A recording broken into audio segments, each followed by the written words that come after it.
नमस्कार, हमारे इस खास कार्यक्रम में आप सभी का स्वागत है। और इस खास कार्यक्रम में हम आपको बता दें कि ऐतिहासिक अगस्त महीने का भी भारत की अगर महत्वपूर्ण घटनाएं या बात करें, विशेषकर जो क्रांति है, आज़ादी का आंदोलन है, उसमें बेहद ख़ास स्थान रहा है। अगर 1942 की बात करें तो 1942 में आज ही के दिन भारत छोड़ो आंदोलन की शुरुआत हुई थी और अब प्रधानमंत्री नरेंद्र मोदी की पहल पर भाजपा ने इस दिन को अनूठे तरीके से मनाया है।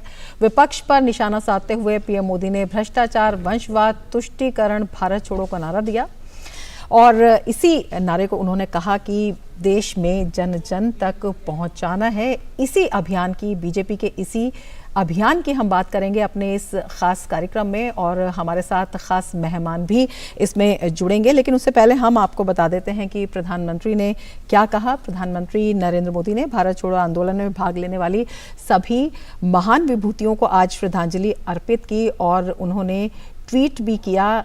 अपनी श्रद्धांजलि अर्पित करते हुए उन्होंने कहा कि भारत छोड़ो आंदोलन में भाग लेने वाले महान लोगों को श्रद्धांजलि।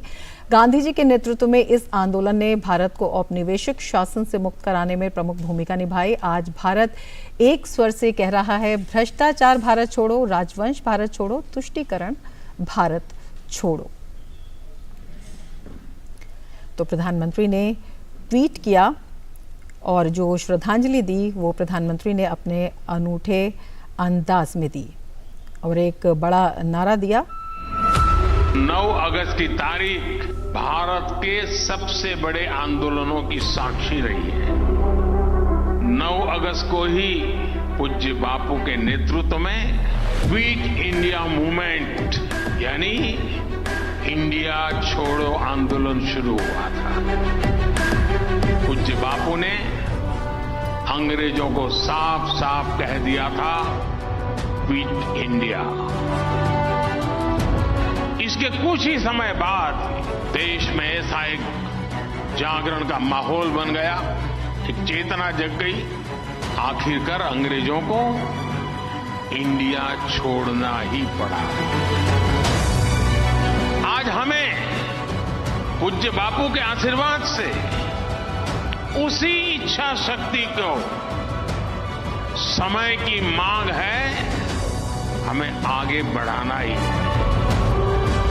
आज हमारे सामने विकसित भारत निर्माण का स्वप्न है, संकल्प है।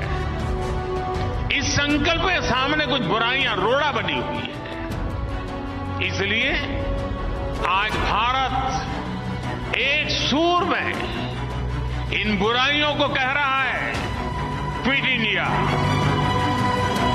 आज भारत कह रहा है, करप्शन क्विट इंडिया यानी भ्रष्टाचार इंडिया छोड़ो। आज भारत कह रहा है, डायनेस्टी क्विट इंडिया यानी परिवारवाद इंडिया छोड़ो। आज भारत कह रहा है, अपीजमेंट क्विट इंडिया यानी तुष्टीकरण इंडिया छोड़ो। और भारत छोड़ो आंदोलन को याद करते हुए भाजपा सांसदों ने संसद परिसर में प्रदर्शन किया। सांसदों द्वारा भ्रष्टाचार भारत छोड़ो, वंशवाद भारत छोड़ो और तुष्टीकरण भारत छोड़ो के नारे लगाए गए। और कल बीजेपी संसदीय दल की बैठक में पीएम ने सांसदों को निर्देश दिया था कि पार्टी के सभी सांसद भ्रष्टाचार, परिवारवाद और तुष्टीकरण की राजनीति भारत छोड़ो अभियान चलाएं। और गृह मंत्री अमित शाह ने अगस्त क्रांति में योगदान देने वाले सभी स्वतंत्रता सेनानियों को विनम्र श्रद्धांजलि दी और अपने ट्वीट संदेश में भी उन्होंने लिखा कि अगस्त क्रांति गांधी जी के भारत छोड़ो नारे के साथ शुरू हुई और धीरे धीरे एक जन आंदोलन में परिवर्तित हो गई। गांव से लेकर शहर तक लोग विदेशी हुकूमत के विरुद्ध सड़कों पर उतरे। गुलामी की बेड़ियों से मुक्ति की भावना पूरे देश में सशक्त हुई और स्वतंत्रता का मार्ग प्रशस्त हुआ। इस क्रांति में स्वयं को तपाने वाले सभी स्वतंत्रता सेनानियों को विनम्र श्रद्धांजलि देता हूं।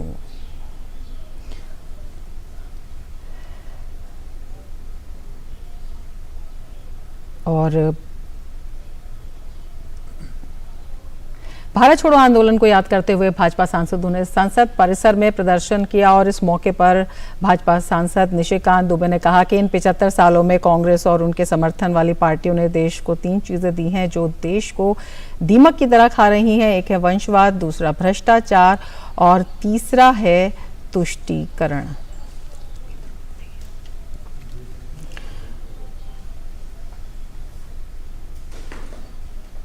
और अगर आगे की बात करें तो भाजपा सांसद रवि किशन ने भी उन्होंने विपक्ष पर 3 चीज ऐसा हमला दिया किया। जो दीमक की तरह इस देश को खा रहा है। वो एक है परिवारवाद। यदि राजीव गांधी की डेथ हो जाएगी तो राहुल गांधी बनेंगे, राहुल गांधी का खत्म हो जाएगा तो प्रियंका गांधी बनेंगे, प्रियंका गांधी का हो जाएगा खत्म, उसके बच्चे बनेंगे। उसी तरह चाहे कोई भी पार्टी है, आरजेडी है, डीएमके है, इस तरह की जो परिवारवादी पार्टियां हैं उनके खिलाफ माहौल बनाने का हो गया है, क्योंकि ये लोकतंत्र जो है आम लोगों के लिए है, गरीबों के लिए है। गरीबों के बच्चे नहीं आ पा रहे हैं। और भाजपा सांसद रवि किशन ने भी विपक्ष पर हमला बोला और कहा कि 65 साल इन लोगों का शासन रहा, उसमें सारे वंशवादी रहे, परिवारवादी रहे, हमें भी भ्रमित करते रहे। लेकिन जब प्रधानमंत्री मोदी आए 2014 के बाद पता चला कि हजारों लाखों करोड़ रुपए गायब हो जाते थे। आज समस्त भाजपा और पूरा भारत कह रहा है, हे घमंडियां छोड़ो इंडिया। 65 साल इन लोगों का शासन रहा, उसमें सारे वंशवादी रहे, परिवारवादी रहे, हम लोगों को भी भ्रमित करते रहे कि भाई यही लोग देश चला पाएंगे। लेकिन जब सच्चाई यशस्वी प्रधानमंत्री मोदी जी आए 2014 के बाद पता चला कि देश का हजारों लाखों करोड़ रुपया गायब हो जाता था। आज समस्त भाजपा और पूरा भारत ये कह रहा है कि क्विट इंडिया, छोड़ो इंडिया, ए घमंडिया छोड़ो इंडिया। और वहीं जनरल वीके सिंह ने कहा कि आज़ादी के बाद कई चीज़ें सही नहीं हुई और भ्रष्टाचार, तुष्टीकरण, वोट बैंक पॉलिटिक्स और वंशवाद का कलंक लगा। 1947 में हम लोग आज़ाद हुए, उसके लिए 1942 के अंदर आज के दिन क्विट इंडिया मूवमेंट शुरू की गांधी जी ने। लेकिन आज़ादी के बाद कई चीज़ें जो सही रूप में एक हमको आज़ादी मिलनी चाहिए थी, वो कहीं ना कहीं उसके ऊपर एक कलंक लगा। भ्रष्टाचार का, वंशवाद का, तुष्टीकरण का, वोट बैंक पॉलिटिक्स का। अब समय आ गया है, अगर हमको देश आगे ले जाना है, विकसित राष्ट्र बनाना है, तो इनको निकालना है और इसी का आज आह्वान हो रहा है। और अब देख लेते हैं बीजेपी नेता रविशंकर प्रसाद ने क्या कहा। उन्होंने आज प्रेस कॉन्फ्रेंस की और क्या कुछ उन्होंने किया वो भी देख लेते हैं। आज जब भारतवर्ष अपने अमृत काल में प्रवेश कर गया है और 2047 में 2047 में अपनी आजादी के 100 वर्ष पूरे करेगा, तो हमारे लोकप्रिय प्रधानमंत्री नरेंद्र मोदी जी ने एक बहुत बड़ा आह्वान किया है। जब अमृतकाल 75 ईयर्स चल रहा है, उन्हें 3 आह्वान किया है। परिवारवाद भारत छोड़ो, भ्रष्टाचार भारत छोड़ो, तुष्टीकरण भारत छोड़ो।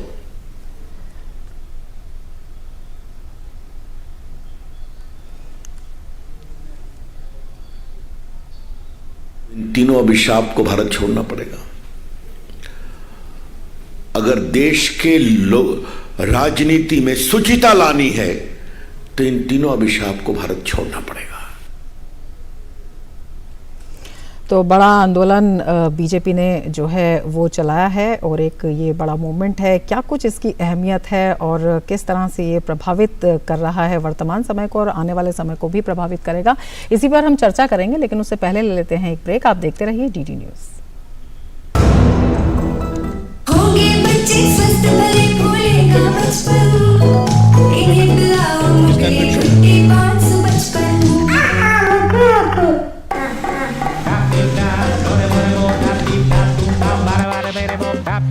अबे देख,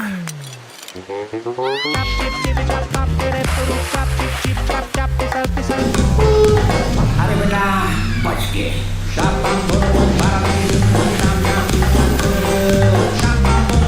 You got to be careful. बारिश है, सर्दी बदलेगी, switch to sea है। बेटा change soon, it's monsoon. Train कहाँ है मेरी? म्यूचुअल फंड से ड्रीम को अपना गोल बना ले। तो पैसा नहीं है मेरे पास। देख, लाइफ में तेरा जो भी गोल हो, बड़ा या छोटा, उसके लिए हर महीने अलग अलग SIP में इन्वेस्ट कर। जितना बड़ा गोल उतना बड़ा अमाउंट और उतना ज़्यादा टाइम। ये तो सही है। म्यूचुअल फंड निवेश बाजार जोखिमों के अधीन है। योजना से जुड़े सभी दस्तावेजों को ध्यान से पढ़ें। ब्रेक के बाद फिर से आपका स्वागत है और हम बात कर रहे हैं आज बीजेपी के द्वारा जो बड़ा अभियान छेड़ा गया है उसी की। और हमारे साथ दो खास मेहमान जुड़े हुए हैं। अपने खास मेहमानों से हम आपका परिचय करा देते हैं। हमारे साथ अनुज अत्री जुड़े हुए हैं जो नेता हैं कांग्रेस से, और हमारे साथ शिवम छाबड़ा जुड़े हुए हैं जो कि नेता हैं बीजेपी के। शिवम जी, सबसे पहले आपके पास आना चाहेंगे और आपसे जानना चाहेंगे, बीजेपी ने बड़ा अभियान शुरू किया। आज के दिन का महत्व भी किसी को बताने की जरूरत नहीं है, बेहद महत्वपूर्ण है। लेकिन ये जो अभियान की शुरुआत है इसका औचित्य हम आज आपसे ही जानना चाहेंगे सबसे पहले, और इस समय शुरू करने का इसका जो प्रासंगिकता है, जो महत्व है, आप बताना चाहें। जो महात्मा गांधी जी ने आज से 9 अगस्त जब शुरू किया था अंग्रेजों भारत छोड़ो, जब नारा दिया था तो निश्चित रूप से एक लहर की तरह पूरे देश भर में वो नारा गूंजा था। मुझे लगता है कि युवा जो उस समय का युवा वर्ग था निश्चित रूप से अपने आप को उससे जुड़ा हुआ महसूस कर रहा था, क्योंकि उस समय जिस प्रकार की धारणा अंग्रेज हिंदुस्तान पे कर रहे थे, कहीं ना कहीं उनको एक संदेश देने की आवश्यकता थी। हिंदुस्तान प्रतिबद्ध है कि इस जो गुलामी की हम जो जंजीरें हमारे पैरों में पड़ी, कहीं ना कहीं उससे निश्चित रूप से हम त्रस्त थे और उससे हम बाहर निकलना चाहते। इसी प्रकार आज की वर्तमान परिस्थिति के अंदर जो ये तीनों मुझे लगता है कि दंश है हिंदुस्तान के ऊपर, भ्रष्टाचार, वंशवाद और तुष्टीकरण, कहीं ना कहीं भारत के प्रधानमंत्री जी आदरणीय नरेंद्र मोदी जी ने ये निर्णय किया कि कहीं ना कहीं अगर हम ये नारा देंगे तो निश्चित रूप से ये ग्रासरूट लेवल तक जाएगा और कहीं ना कहीं लोगों के अंदर एक इसे कह सकते हैं हम एक अवेयरनेस द्वारा क्रिएट होगी। कहीं ना कहीं निश्चित रूप से अगर हिंदुस्तान की जो हमारी एक प्रोग्रेस रेट है, अगर ये सब चीजें तीनों चीजें कहीं ना कहीं वो कम होंगी तो हमारा विकास और हमारा जो हमारा विकास का दर है निश्चित रूप से बेहतर तरीके से हम काम कर सकते हैं। कहीं ना कहीं आपने भ्रष्टाचार के रूप में देखा हो तो इस बात में कोई दो राय नहीं कि आज 9 साल के शासनकाल के दौरान प्रधानमंत्री मोदी जी के नेतृत्व में आप एक भी ऐसा मामला हमारी सरकार का नहीं बता सकते जो भ्रष्टाचार से लेना देना। वंशवाद की बात हम कहते हैं तो कहीं ना कहीं हमने कहा ना, जो हम कहते हैं हम उसको प्रीच करते हैं, व्हाट वी से वी प्रीच। कहीं ना कहीं वंशवाद की बात आपने कही तो हमारी पार्टी के अंदर अगर आप देखें तो नड्डा जी के पिताजी को कोई नहीं जानता है, अमित भाई के पिताजी को कोई नहीं जानता, मोदी जी के पिताजी को कोई नहीं जानता। कहीं ना कहीं हमारा परिवारवाद से कोई लेना देना नहीं, और कहीं ना कहीं इसमें भी कोई दो राय नहीं कि हमारी सरकार ने तुष्टीकरण की दुकानदारी बंद कर दी। आज तक जितनी सरकारें रही हैं निश्चित रूप से तुष्टीकरण के बलबूते ही सरकार में उनका आना जाना रहा। लेकिन 2014 का जो मैंडेट था, जो प्रधानमंत्री मोदी जी को हिंदुस्तान की जनता ने किया था, वो तुष्टीकरण भी कहीं ना कहीं कटाक्ष करता था कि कहीं ना कहीं अब लोग हैं जो माइनॉरिटी अपीसमेंट पे नहीं विश्वास करते और ये विश्वास करते हैं कि सरकार सर्वजन हिताय सर्वजन सुखाय का जो ये नारा है, हम उस पे काम करते हैं ताकि जनता का, आम जनता काम जो है यूनिफॉर्मिटी से किया जाए। तो कहीं ना कहीं ये तीनों दंश हैं आज की वर्तमान परिस्थिति के अंदर में, और मुझे लगता है ये स्वागत योग्य है। हम सब इस नारे के साथ में आने वाले समय में हम सब मिल करके इस पे काम करेंगे ताकि युवाओं के बीच में, आम जन के बीच में ये नारा तेजी से एक लहर की तरह जा सके, ताकि जो लोग इसको प्रैक्टिस करते हैं कहीं ना कहीं उनको निश्चित रूप से चोट पहुंचे और वो भी इस बात को सोचने में मजबूर हों कि उनका विकास, उनकी पार्टी का विकास, उनके संगठन का विकास इन तक क्यों रुका हो। बिल्कुल, आप हमारे साथ जुड़े रहिए। हमारे साथ कांग्रेस से अनुज अत्री भी जुड़े हुए हैं। अनुज जी, आपके पास आना चाहेंगे और आपसे जानना चाहेंगे, ये जो नारा दिया गया है एक बड़ा नारा है, परिवारवाद के खिलाफ, वंशवाद के खिलाफ, भ्रष्टाचार के खिलाफ और तुष्टीकरण के खिलाफ, किस तरह से आप इसे देखते हैं? क्योंकि ये माना जा रहा है कि जो विपक्षी दल हैं, जो प्रमुख विपक्ष हैं, उस पर एक करारा प्रहार भी है। ये देखिए, प्रहार किस पर है ये तो देश की जनता तय करेगी और समय बताएगा। लेकिन बहुत अच्छा आज क्विट इंडिया के अवसर पर जिस तरह से आज बीजेपी ने और प्रधानमंत्री जी ने ये नारा दिया है, लेकिन हम पूछना चाहते हैं कि पहले तो आज जो इन्होंने श्रद्धांजलि दी है, जो समय जो जिन लोगों के शहीदी दी थी अपना अंग्रेजों से युद्ध के समय में, और महात्मा गांधी जी ने जो आज से जो भारत छोड़ो का जो एक अभियान शुरू किया था अगस्त क्रांति का, तो ये याद दिला देना चाहिए था और उनको याद रखना चाहिए था। लेकिन देश की जनता भूली नहीं है कि उसी समय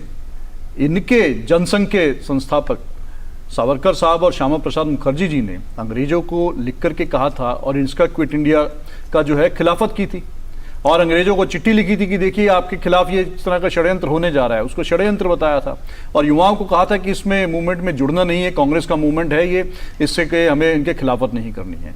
तो ये तो इनकी हकीकत रही थी, तो या ये आज उस बात को स्वीकार करेंगे? आप ये नहीं मानते हैं कि भ्रष्टाचार, वंशवाद और जो तुष्टीकरण है वो एक बड़ा धब्बा है अगर हम लोकतंत्र की बात करते हैं और ये हटना चाहिए? देखिए बिल्कुल हटना चाहिए और सबसे पहले जिन्होंने ये इस नारे को दिया है पहले तो ये बताएं कि क्या उन्होंने अपने यहाँ से ये भ्रष्टाचार का भारत छोड़ दिया है, भ्रष्टाचार से भारत का नाता तोड़ दिया है? जो अभी महाराष्ट्र में इन्होंने सरकार बनाई है एनसीपी के नेताओं के साथ पार्टी तोड़ करके बनाई है, जो चक्की पीसिंग बोलते थे और प्रधानमंत्री जी ने खुद कहा था कि 70,000 करोड़ के आरोपी हैं ये, 2 दिन पहले इनको कहा था भोपाल की धरती से, और अगले 2 दिन बाद ही 48 घंटे बाद ही जो है उन सबको जो है अजीत पवार है, उन सबको छगन भुजबल को और हसन मुश्रीफ तीनों को जो है मंत्री बना दिया और उप मुख्यमंत्री बना दिया। इसमें जो है वो सहमति और असहमति विभिन्न दलों की होती है और ये अलग विषय है। इसमें भ्रष्टाचार और वंशवाद कहां से आ जाता है? शिवम जी आपके पास आना चाहेंगे, आपसे जानना चाहेंगे अनुज जी ने जो कहा है, आप इसके बारे में क्या कहना चाहते हैं? प्रसाद मुखर्जी जी को लेकर जो टिप्पणी करी है मैं उसकी कड़ी निंदा करता हूँ। मुझे लगता है कि पता नहीं, मुझे नहीं पता कौन सी हिस्ट्री में ये इस प्रकार के एनेक्डोट्स पढ़ के आते हैं और कहते हैं। ये मेरी बनाई हुई हिस्ट्री नहीं है क्योंकि आप लोग इतिहास नहीं बदल सकते। आपने तो वीर सावरकर जी की शहादत का अपमान किया है सर, और अगर इस बात को भी आप डिनाई नहीं करेंगे, आज यदि कश्मीर और पश्चिम बंगाल हिंदुस्तान के साथ है, अगर उसका सबसे बड़ा श्रेय किसको जाता है तो पंडित श्यामा प्रसाद मुखर्जी जी को जाता है। तो इस प्रकार की अनावश्यक, मैंने कहा ना कि कहना के तथ्यहीन बात अगर आप कहेंगे, व्हाट्सएप यूनिवर्सिटी से कहेंगे, तो निश्चित रूप से नुकसानदायक रहेगी आपकी पार्टी के लिए, आपकी क्रेडिबिलिटी के लिए भी रहेगी। दूसरी बात आपने कही भ्रष्टाचार की, मैंने फिर कहा अपनी बात कहने से सबसे पहले ये कहा 9 साल के कार्यकाल के दौरान प्रधानमंत्री मोदी जी के नेतृत्व में जो सरकार चली, एक भी मामला करप्शन का, एक भी मामला किसी मंत्री का, एक भी मामला किसी विभाग का अगर आपने कहा हो, अगर आपने दिखाया हो, आपने बोला तो आप मुझे बता दीजिए, एक भी मामला नहीं। और अगर आप 2014 से पहले चले जाएं तो पूरी से लेकर कोल से लेकर के CWG से लेकर के शारदा, नारदा और सत्यम घोटाला, जितने घोटालों की लिस्ट इतनी फहरिस्त है कि इतने तो इन्होंने साल में काम नहीं किए होंगे साथ जितने घोटाले करते। तो कहीं ना कहीं इस प्रकार की अगर वो कल्पना करेंगे तो वे स्टैंड भी नहीं कर पाएंगे। और रही बात इनकी जो भी इन्होंने कहा कि एनसीपी के साथ सरकार हमने बनाई महाराष्ट्र में, और हमने कहा अरे भाई उनका आपसी द्वेष है, उनका आपसी मतभेद था, इसको टूट करके वो आए। आप करें तो रासलीला, हम करें तो करेक्टर ढीला। कल्पना करिए भाई, आपने तो गले में आपकी सरकार से, अच्छा एक और इंटरेस्टिंग चीज हमारी, एनसीपी का जन्म क्यों हुआ? एनसीपी का जन्म इसलिए हुआ था कि कहीं ना कहीं शरद पवार जी सोनिया गांधी जी के नेतृत्व में काम करने के लिए सहमत नहीं, उनके नेतृत्व में काम करने के लिए सहमत नहीं। अब आप कल्पना करिए कि जब से एनसीपी का जन्म हुआ है तब से लेके अब तक वो लगातार कांग्रेस के साथ ही काम कर रहे हैं, कोई किसी ने कोई टिप्पणी नहीं करी, ठीक है शिवम जी, बिल्कुल शिवम जी, बिल्कुल आपसे आगे भी बात करेंगे, अनुज जी से हम इस पर टिप्पणी लेंगे, लेकिन हम बता दें कि हमारे साथ वरिष्ठ पत्रकार अनिल बंसल जी भी जुड़े हुए हैं। अनिल जी आपके पास आना चाहेंगे और आपसे जानना चाहेंगे, बीजेपी ने जो ये बड़ा अभियान शुरू किया है, आज का दिन भी बेहद महत्वपूर्ण है, इसे आप किस तरह से देखते हैं? जो आज भ्रष्टाचार भारत छोड़ो और वंशवाद भारत छोड़ो और तुष्टीकरण भारत छोड़ो की बात की आपने जी, ये बहुत ही महत्वपूर्ण है देश के लिए। देखिए, आजादी के बाद से भ्रष्टाचार एक बड़ी समस्या रही है, इसको हम नकार नहीं सकते। और खुद प्रधानमंत्री राजीव गांधी ने कहा था कि मैं दिल्ली से 1 रुपया भेजता हूं तो 15 पैसे पहुंचते हैं। तो जब ये हकीकत रही है इस देश की भ्रष्टाचार की, कांग्रेस के शासन में भ्रष्टाचार जरूरत से ज्यादा रहा है, उस पर जो प्रधानमंत्री हैं हमारे, शुरू से उनका लक्ष्य रहा है कि भ्रष्टाचार पर अंकुश लगाए बिना जनमानस की आकांक्षाओं को पूरा नहीं किया जा सकता। सरकार योजनाएं बनाती है, उसका लाभ बिचौलिए खा जाते हैं। तो ये सब जो बड़ा मुद्दा है, भ्रष्टाचार पर अंकुश लगेगा तो जो वास्तविक लाभार्थी हैं उन तक सरकार की योजनाओं का लाभ पहुंचेगा, प्लस देश का जो है विकास होगा। दूसरा, वंशवाद। लोकतंत्र का मतलब क्या है? लोकतंत्र का मतलब है कि एक गरीब आदमी भी ऊंची से ऊंची कुर्सी पर पहुंच सकता है, जो साधनहीन है वो भी बड़ी कुर्सी पर पहुंचने का सपना देख सकता है। ये तो राजशाही हो गई, राजा होता था, फिर उसका बेटा राजा होता था, फिर उसका बेटा राजा होता था। तो ये जो सिस्टम है, ये व्यवस्था है, ठीक है, उनके पास दलील है कि हम तो निर्वाचित होकर आते हैं, तो भाई निर्वाचित तो पार्टी का अध्यक्ष आपका बेटा बनता है, तो उम्मीदवार आप अपने बेटे को बनाते हैं तो वो निर्वाचित भी हो जाता है। जब एक आम आदमी कार्यकर्ता को तो टिकट ही नहीं मिलता, तो वो कैसे सांसद बनेगा, कैसे मंत्री बनेगा, कैसे मुख्यमंत्री बनेगा, कैसे प्रधानमंत्री बनेगा? तो वंशवाद भारत छोड़ो, भ्रष्टाचार भारत छोड़ो, तुष्टीकरण के कारण समाज में एक तरह से विषमता बढ़ती है, असंतोष फैलता है। जब सबके लिए कानून समान रूप से काम करेगा तो कोई शिकायत नहीं कर पाएगा कि फला का तुष्टीकरण हो रहा, मेरे साथ अन्याय हो रहा है। तो तुष्टीकरण किसी का नहीं और न्याय सबका। तो ये नीति अगर देश में शुरू से अपनाई जाती तो मुझे लगता है जो आज सांप्रदायिक सौहार्द को जगह जगह खतरा होता है उसकी नौबत नहीं आती, जो जातीय दंगे होते हैं उसकी नौबत नहीं आती। वोट बैंक की जो राजनीति है उसने ये सब व्यवस्था कराई, और जो परिवारवाद की राजनीति है, जो भ्रष्टाचरण है, हम भ्रष्टाचार के कारण समझौते करते हैं, और समझौते करते हैं तो व्यवस्था बिगड़ती है, और भ्रष्टाचार लोकतंत्र को खोखला करता है, इससे कोई इंकार नहीं कर सकता। बिल्कुल।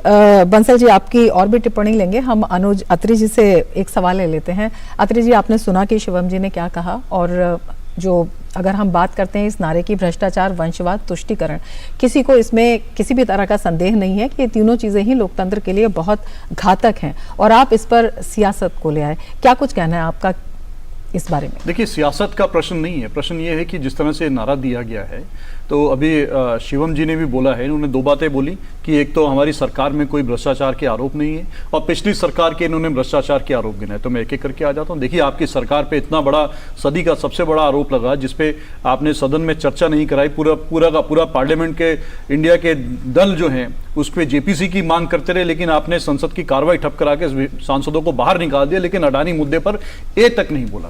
क्या कारण है कि आखिर इस अडानी की वजह से जो इतना बड़ा दाग लगा है हमारे देश के ऊपर, इनकी जिस वजह से रिपोर्ट आने की वजह से शेयर्स के दाम गिरे, 5 लाख करोड़ रुपए उन इन्वेस्टर्स के जो पैसे जो डूब गए, जिनका कि उस कंपनी से कोई लेना देना। अत्री जी, कांग्रेस पार्टी पूछती है कि 20,000 करोड़ रुपए शेल कंपनी के किन के पैसे? अत्री जी सुनिए, आपने जो बात की है उस पर बीजेपी ने भी एक बड़ा सवाल उठाया था कि जो कांग्रेस शासित राज्य हैं वहां पर भी जो अडानी की कंपनी है उनके सहयोग से बड़े बिजनेस चल रहे हैं।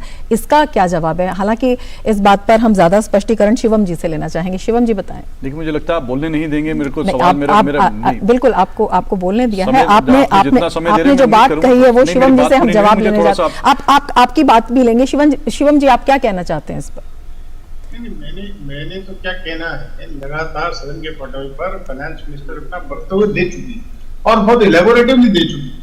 आप जेपीसी की मांग क्यों कर रहे हैं? कोई लॉ एंड ऑर्डर, कोई लॉ कहीं ना कहीं कानून का तो हिस्सा हो। अडानी के विषय पर आप कल्पना करिए कि आप जेपीसी की मांग कर रहे थे। भाई, अडानी अपने आप में कॉर्पोरेट घराना है और कहीं ना कहीं अपने आप में सक्षम है, वो क्या करता है क्या नहीं करता। जहां तक देश को नुकसान की बात, तो उस पर निर्मला सीतारमण जी ने, देश की वित्त मंत्री जी ने सदन की पटल पर on the floor of the house सारी स्थिति को शानदार तरीके से क्लैरिफाई किया कि किसी प्रकार का नुकसान किसी को नहीं हुआ, देश को नुकसान नहीं हुआ। अब आप उसको अन्यथा लेके जाएं और कहीं ना कहीं आप बोले कि साहब घोटाला हुआ है, ऐसा हुआ है, वैसा हुआ, तो ये आपकी मनगढ़ंत कहानियां हैं, उसका कोई सरफेर नहीं है। मैंने कहा वो फैक्चुअल बात हो तो क्यों करनी चाहिए। दूसरी बात आपने ये कही कि उसके अलावा मुझे आप बताइए, अभी तो आप एक पे ही रुक गए सर।